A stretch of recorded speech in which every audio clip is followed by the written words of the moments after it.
Today, let's talk about trust issues. All right, so we've all read all of the horror stories on like the displeased brides Facebook pages and all the other social media outlets where you can find out how these other brides had terrible experiences with probably mediocre DJs, probably DJs that didn't ask for enough money, cheap DJs, and also those that are just not really there to guide you. They just book you and then they'll talk to you later. And that's not what we do, all right, here at Cinderella's Wedding DJs. The most important thing is the guidance part, and that's kind of what this video is about. You read all of these horror stories about these DJs that just flat out mailed it in, and you forget that you hired a professional. And when you hire a professional, the first thing you're going to get is you're going to get guidance. Myself, as the owner of the company, I like to personally guide the bride and groom. If you want to talk to the DJ in advance, of course, we can arrange that, but for the most part, I can field most of the questions before you get to that week of conversation. That being said, it is important to be able to communicate. If you can't communicate, then how are you going to get your questions answered? So you can do that with us with email or give us a call, but there's a constant line of communication. Which brings me to number 2, which is our planner form. When you book with us, you've got a planner form that is going to help you shape all of those musical things, whether it's the grand entrance song, cake cutting, it's all in there, right? And we're constantly evolving that to match the times with which it is informing brides. So if you booked last year, that planner form has evolved since the time that you booked your wedding. So you're going to notice that as you go along.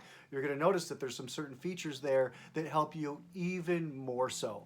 Now, when it comes to the must playlist, we put 10 spots for a reason. You hear these horror stories of nobody dancing at someone's wedding, but you don't know the context of why. A lot of times it is because of an overzealous must playlist. Not that the DJ didn't have enough information, but the DJ had too much information when it came to general dance songs. It's information overload if you have a 3-hour dance floor and you give your DJ 8 hours worth of music to select from. It's like going to a restaurant that has like a 10-page menu and having 5 minutes to order. You're under the gun before you even get the opportunity to really look at things. So you want to dial that down a little bit.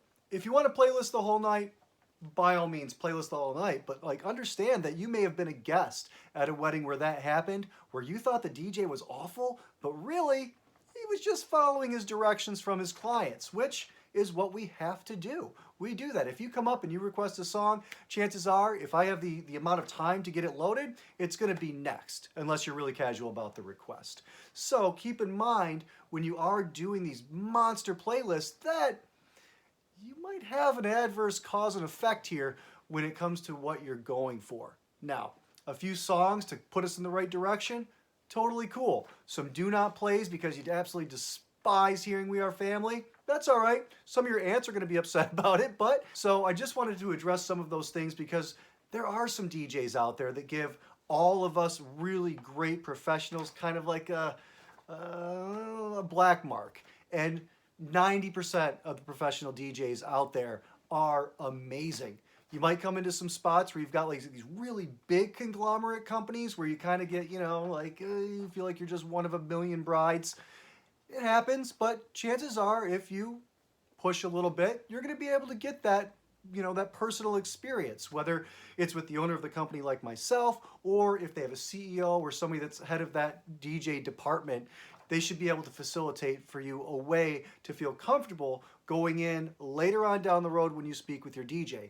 They should be able to coach you. I love coaching our clients because that way you know that you don't have to put so much emphasis and time and work into something that you should just be trusting your DJ to be able to handle.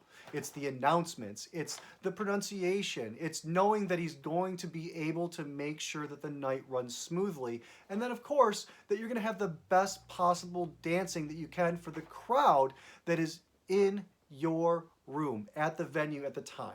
Because what we do is we play to the crowd in front of us. Every wedding is different, so every performance is different.